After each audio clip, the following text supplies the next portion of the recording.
1936 December 13 ഈശോയുടെ പക്കൽ കുമ്പസാരിച്ച ഒരു മാലാഖയിൽ നിന്ന് പലതവണ ദിവ്യകാരുണ്യം സ്വീകരിച്ച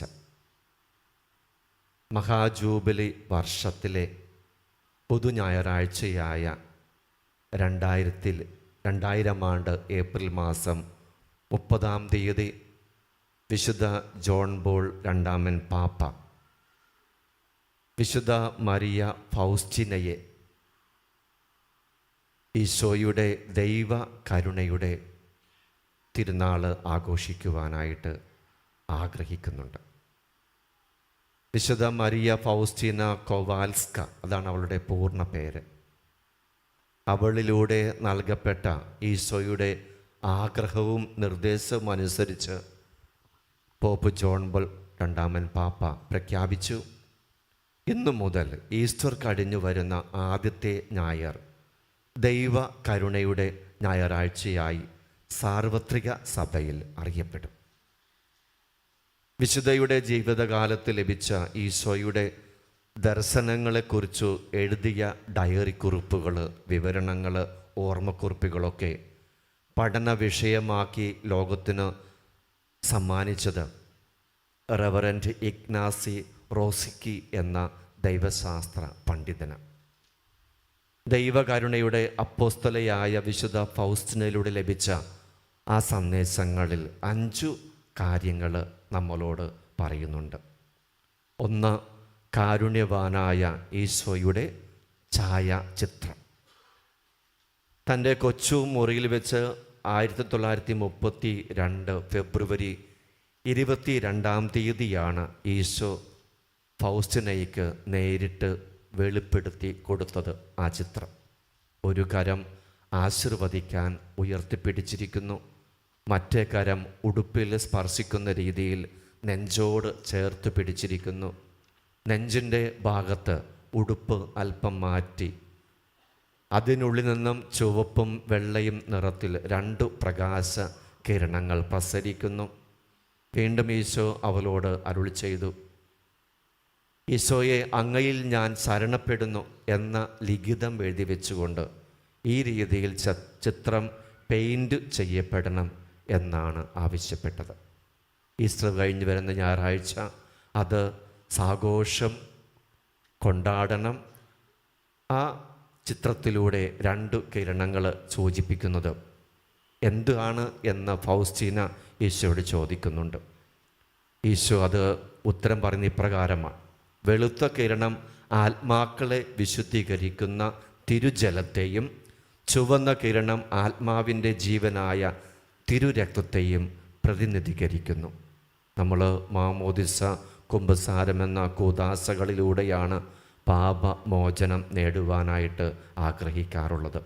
വിശുദ്ധ കുർബാനയിലൂടെ ഈശോയുടെ ശരീരമാണ് നാം സ്വീകരിക്കുന്നതെങ്കിലും ആ ഈശോയുടെ തിരുശരീരത്തിൽ തന്നെ ഈശോയുടെ തിരുരക്തവും നാം ഉൾക്കൊള്ളുന്നുണ്ട്. ഈ ചിത്രം വഴിയായി വളരെയധികം അനുഗ്രഹങ്ങൾ ഞാൻ ആത്മാവിൽ വർഷിക്കും, എല്ലാ ആത്മാക്കളും അവ വന്നു സ്വീകരിക്കണമെന്ന് ഈശോ ആവശ്യപ്പെട്ടിട്ടുണ്ട്. 2, ദൈവ കരുണയുടെ തിരുനാൾ കൊണ്ടാടണം. ഈസ്റ്റർ കഴിഞ്ഞ് വരുന്ന ആദ്യത്തെ ഞായറാഴ്ച ദൈവ കരുണയുടെ തിരുനാൾ ആഘോഷിക്കുവാൻ വേണ്ടി ഈ ചിത്രം സവിശേഷമായി ആശീർവദിച്ചു വണങ്ങണം എന്ന് ഈശോ ആവശ്യപ്പെട്ടു. ഈ തിരുനാൾ സർവ്വലോകത്തിനും ദൈവ കൃപ പ്രാപിക്കുവാനുള്ള ഒരു അവസരം കൂടിയാണ്. നിർഭാഗ്യ പാപികൾക്കും ഈ തിരുനാൾ ഒരു ആശ്രയവും സങ്കേതവും ആയിത്തീരണമെന്ന് ഈശോ ആഗ്രഹിക്കുന്നുണ്ട്. ഈശോ തന്നെ പറയുന്നു, ഞാൻ അതികഠിനമായ പീഡകൾ ഏറ്റിട്ടും ആത്മാക്കൾ നശിച്ചു പോകുന്നു. രക്ഷ പ്രാപിക്കുവാനുള്ള അവസാന പ്രതീക്ഷയായി ഞാൻ എൻ്റെ കരുണയുടെ ചിത്രം നൽകുന്നു. എൻ്റെ അനന്ത കരുണയെ ആശ്രയിക്കുന്നില്ലെങ്കിൽ അവർ നിത്യമായി നശിച്ചു പോകും. അതുകൊണ്ട് ആഴമായി അനുതപിച്ച് കുമ്പസാരിച്ച് യോഗ്യതയോടെ വിശുദ്ധ കുർബാന സ്വീകരിക്കുക.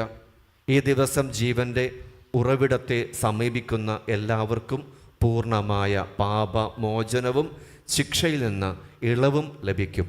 അസാധാരണമായ വാഗ്ദാനമാണ് ഈശോ ഫൗസ്റ്റിനയിലൂടെ നൽകിയിരിക്കുന്നത്. മൂന്നാമത്തേത് ദൈവ കരുണയുടെ ജപമാല. 1935 സെപ്റ്റംബർ 13, 14 തീയതികളിലാണ് വിൽനുസ് എന്ന നഗരത്തിൽ വെച്ച് ദൈവനീതിയുടെ ക്രോധത്തെ ശമിപ്പിക്കുവാനുള്ള ഒരു പ്രായശ്ചിത്ത അനുഷ്ഠാനമായിട്ട് ഈശോ പറഞ്ഞു കൊടുക്കുന്നതാണ് ഈ ദൈവ കരുണയുടെ ജപമാല. അത് സ്വന്തം പാപങ്ങൾക്ക് പരിഹാരമായി, സ്നേഹിതരുടെ കുടുംബാംഗങ്ങളുടെ പാപങ്ങൾക്ക് പരിഹാരമായി, ലോകം മുഴുവൻ്റെയും പാപങ്ങൾക്ക് പരിഹാരമായി അർപ്പിക്കുവാൻ ഈശോ ആവശ്യപ്പെട്ടു. മറ്റൊന്നുകൂടി ഈശോ ഓർമ്മിപ്പിച്ചു, ആസന്നരുടെ അരികിലിരുന്ന് ഈ ജപമാല ചെയ്താൽ അവൻ്റെ ആത്മാവ് രക്ഷപ്പെടാൻ അത് കാരണമാകും എന്ന് ഈശോ ഓർമ്മിപ്പിച്ചിട്ടുണ്ട്. നാലാമത്തേത് കരുണയുടെ മണിക്കൂറാണ്. അത് 1937 ഒക്ടോബർ മാസത്തിൽ ക്രാക്കോവിൽ വെച്ചാണ് ഈശോ തൻ്റെ മരണമടഞ്ഞ മണിക്കൂറിനെ ആദരിക്കണമെന്ന് ആവശ്യപ്പെട്ടത്. പാപികൾക്കായി കരുണയുടെ ശക്തി യാചിക്കുക, ആ നിമിഷമാണ് എല്ലാ ആത്മാക്കൾക്കും വേണ്ടി കരുണയുടെ കവാടം മലർക്കെ തുറക്കപ്പെടുന്നത്.